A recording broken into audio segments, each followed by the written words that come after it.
আচ্ছা, আপনার আইফোন ব্যবহার করার কি অনেক ইচ্ছা? ওই জন্যই আপনি বর্ডার ক্রস করে আইফোন কিনতে চান। হ্যাঁ, যে কোনো কান্ট্রির বর্ডার ক্রস করে আপনি আইফোন কিনতে চান। কিন্তু আপনার মনের মধ্যে এই কোশ্চেনটা আসছে যে যদি আমি আইফোনটা কিনে নিই তাহলে পরে গিয়ে আমাকে কোনো ঝামেলার সাথে জড়াতে হবে না তো? কোনো রকম কোনো বড় প্রবলেমের সাথে নিজেকে ফেস করাতে হবে না তো? হ্যাঁ, এমন কোশ্চেন আমাকে অনেকজন করেছে। আর আজ আমি আপনাকে 100% সঠিক উত্তরটা দিয়ে দেব।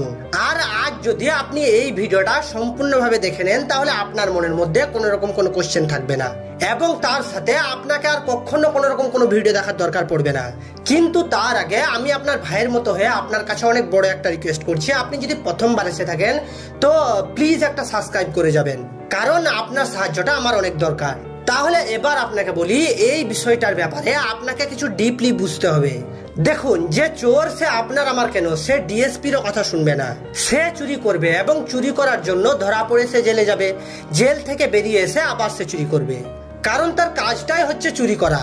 দেখুন, একটা কান্ট্রির চোর চুরি করছে আইফোন এবং মিডিল থেকে সেলার কিছু লাভ রেখে আদার্স কান্ট্রিকে বিক্রি করে দিচ্ছে। আর হ্যাঁ, এই জন্যই আইফোন খুঁজে পাওয়া প্রায় 99% অসম্ভব। আপনাকে সোজা কথাই বলি তো, সেই আইফোনটা খুঁজে পাওয়া একদম অসম্ভব। কিন্তু কেন, এই কোশ্চেনটা আপনার মনের মধ্যে আসবে। তাহলে শুনুন, আমি আপনাকে পরিষ্কার ভাবে বুঝিয়ে দিচ্ছি। দেখুন, আইফোনের লোকেশন ট্র্যাক করা হয়, মানে যে কোনো ফোনের লোকেশন ট্র্যাক করা হয় তার IMEI নাম্বারের দ্বারা। এবং শুধু IMEI নাম্বারের দ্বারাই হয় না, সিম কার্ড ইউজ না করলে IMEI নাম্বার কোনো রকম ভাবেই কাজ করবে না, একদম বাচ্চাদের খেলনার মতো হয়ে যাবে। এবার শুনুন, ধরে নিন যে আইফোনটা ভারত থেকে চুরি করা হয়েছে। তাহলে আপনি সবার আগে এটা দেখুন যে ভারতে কতগুলো সিম কোম্পানি আছে। তাহলে দেখুন 4টে, এয়ারটেল, ভিআই, জিও এবং BSNL। হ্যাঁ, এই 4টেই ভারতে ইন্টারনেট সার্ভিস প্রোভাইডার। হ্যাঁ, আর ভারতের মানুষরা এই 4টে সিম কোম্পানির মধ্যে যে কোনো একটা কোম্পানির সিম ইউজ করে। তাহলে এবার আপনি ব্যাপারটা বুঝুন যে ভারতের মানুষের কাছে যদি আইফোন হারিয়ে যায় তাহলে ভারতের মানুষগুলো গিয়ে রিপোর্ট করবে সোজা এই 4টে সিম কোম্পানির কাছে। হ্যাঁ, ভারতের মধ্যে শুধুমাত্র এই 4টে ISP আছে, মানে ইন্টারনেট সার্ভিস প্রোভাইডার, যারা আমাদের এবং আপনাদের ফোনের লোকেশন ট্র্যাক করে। কিন্তু যদি ওই চোরটা ভারত থেকে চুরি করে নিয়ে গিয়ে আদার্স কান্ট্রিতে বিক্রি করে তাহলে আপনি কি করবেন? উদাহরণস্বরূপ ধরুন বাংলাদেশে বিক্রি করেছে, তাহলে আপনি সেখানে কি করবেন? তাহলে আপনি এই বিষয়টার ব্যাপারে কিছুটা বুঝুন যে বাংলাদেশের সিম কোম্পানি কিন্তু পুরোটাই আলাদা। হ্যাঁ, বাংলাদেশের মধ্যে না এয়ারটেল আছে, না জিও আছে, না ভিআই আছে, না BSNL আছে। বাংলাদেশের ISP মানে বাংলাদেশের সিম কোম্পানি হচ্ছে রবি, টেলিটক, গ্রামীণফোন, বাংলা লিংক। তাহলে বাংলাদেশের মানুষজন এই সিমগুলো তাদের আইফোনে ইউজ করবে। তাহলে ভারতের মানুষগুলো কিভাবে ওই আইফোনটার লোকেশন ট্র্যাক করবে? কারণ ভারতের সিমের সাথে বাংলাদেশের সিমের তো কোনো রকম কোনো লিঙ্ক নেই। যদি তাদের কোম্পানি আলাদা হয়, যদি তাদের ISP আলাদা হয়, তাহলে কিভাবে ম্যাচ করবে? কারণ ভারতের সিম তো তারা বাংলাদেশের মধ্যে ইউজ করবে না। তাহলে আপনি এটা বুঝতে পেরেছেন তো যে আদার্স কান্ট্রিতে চুরির আইফোন লোকেশন ট্র্যাক করা প্রায় অসম্ভব। এখানে একটা বিষয় আপনি ভালোভাবে বুঝুন যে আপনার আইফোন হারিয়ে গেছে অথবা চুরি হয়ে গেছে।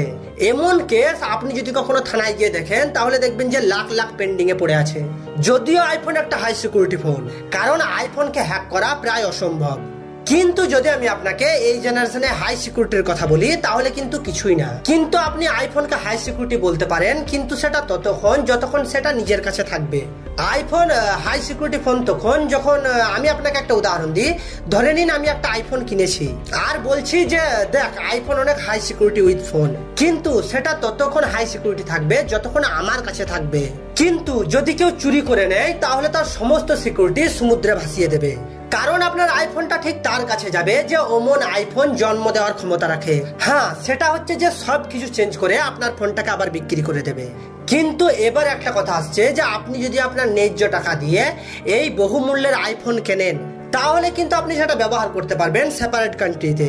কিন্তু যদি ওই আইফোনের দ্বারা বড় কোনো কেস জড়িত থাকে, যেমন মার্ডার অথবা বড় কোনো চুরি অথবা যে কোনো একটা জটিল কেস, তাহলে কিন্তু আপনি অনেক খারাপ ভাবে ফেসে যাবেন।